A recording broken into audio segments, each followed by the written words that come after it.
गहरे और सरसब्ज जंगल के किनारे एक छोटा सा गांव था। इस गांव में एक बुजुर्ग रहती थी जिन्हें सब बाबा जी कहते थे।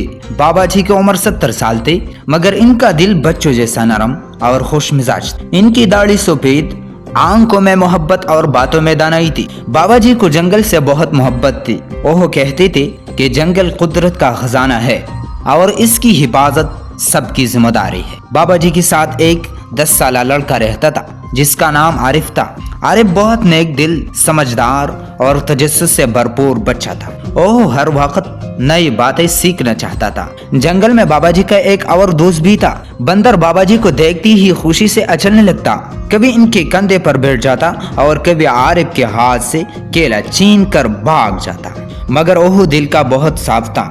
एक दिन की बात है, सूरज आसमान पर चमक रहा था, परिंदे चहचहा रहे थे और जंगल में एक अजीब सी खुशी फैली हुई। बाबा जी ने महसूस किया कि आज जंगल कुछ ज्यादा ही जिंदा और खुश लग रहा है। अचानक बंदर तेजी से दौड़ता हुआ आया और अजीब आवाजें निकालने लगा। आरिफ ने हैरत से पूछा, बाबा जी ये बंदर इतना खुश क्यों है? बाबा जी मुस्कुरा कर बोले, लगता है आज जंगल में कुछ खास होने वाला है, चलो देखते हैं। तीनों जंगल के अंदर की तरफ चल पड़े। जैसे जैसे वो आगे बढ़े उन्हें ढोल की आवाज सुनाई देने लगी। परिंदे ताल पर फैला रहे थे, हिरन अचल कूद कर रहे थे और खरगोश खुशी से दौड़ रहे थे। आरिफ ने खुशी से तालियां बजाए, बाबा जी ये तो मेला लग रहा है। वाकई जंगल की बीचों बीच एक बड़ा मेला सजा हुआ था। दरख्तों के दरमियान रंग बिरंगी फूलों से सजावट की गई थी। जानवरों ने अपने अपनी दुकानें लगा रखी थी। बाबा जी ने खुश होकर कहा, ये जंगल का मेला है जो हर साल दोस्ती और खुशी के लिए लगाया जाता है। बंदर तो खुशी से पागल हो गया। वह फौरन एक झूले पर जा बैठा और जोर जोर से हंसने लगा। आरिफ भी झूले पर बैठ गया।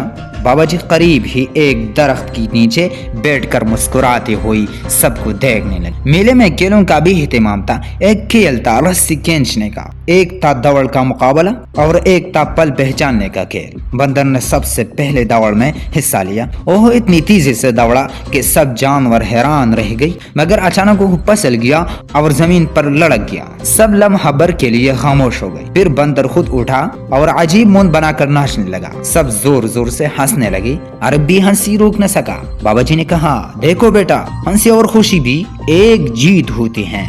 मेले में एक गोशा बच्चों के लिए भी था। वहाँ आरिफ ने खरगोशियों के साथ खेला खेला। बंदर कभी आरिफ की टोपी चुरा लेता, कभी इसकी पीछे छुप जाता। आरिफ हंसते हंसते थक गया। कुछ देर बाद बाबा जी ने सब बच्चों और जानवरों पास बुलाया, मेरे प्यारे बच्चों, ये मेला हमें एक बात सिखाता है। सब खामोश हो गई। बाबा जी ने कहा, दोस्ती, खुशी और मिलजुल कर रहना सबसे बड़ी ताकत है, जंगल हो या दुनिया। अगर हम एक दूसरे की मदद करें और खुशी बांटे तो जिंदगी खूबसूरत बन जाती है। आरिफ ने सर हिलाया, बाबा जी मैं वादा करता हूँ कि मैं हमेशा सब दोस्ती रखूंगा। बंदर ने भी जोर से आवाज निकाली और बाबा जी को गले लगा लिया। मेले के आखिर में सब ने मिलकर खाना खाया। फल, शाद और मीठी बिरिया सबके लिए थी। सूरज ढलने लगा और आसमान नारंगी रंग बेरंग किया। वापसी के वक्त आरिफ ने खुशी से कहा, बाबा जी आज का दिन मेरी जिंदगी का सबसे खुशी का दिन है। बाबा जी ने इसके सर पर हाथ रखा और कहा, बेटा खुशी बांटने से बढ़ती है, याद रखना। बंदर आगे आगे चलता रहा और कभी पीछे मुड़कर दोनों को देखकर कलाबाजियां गाता रहा।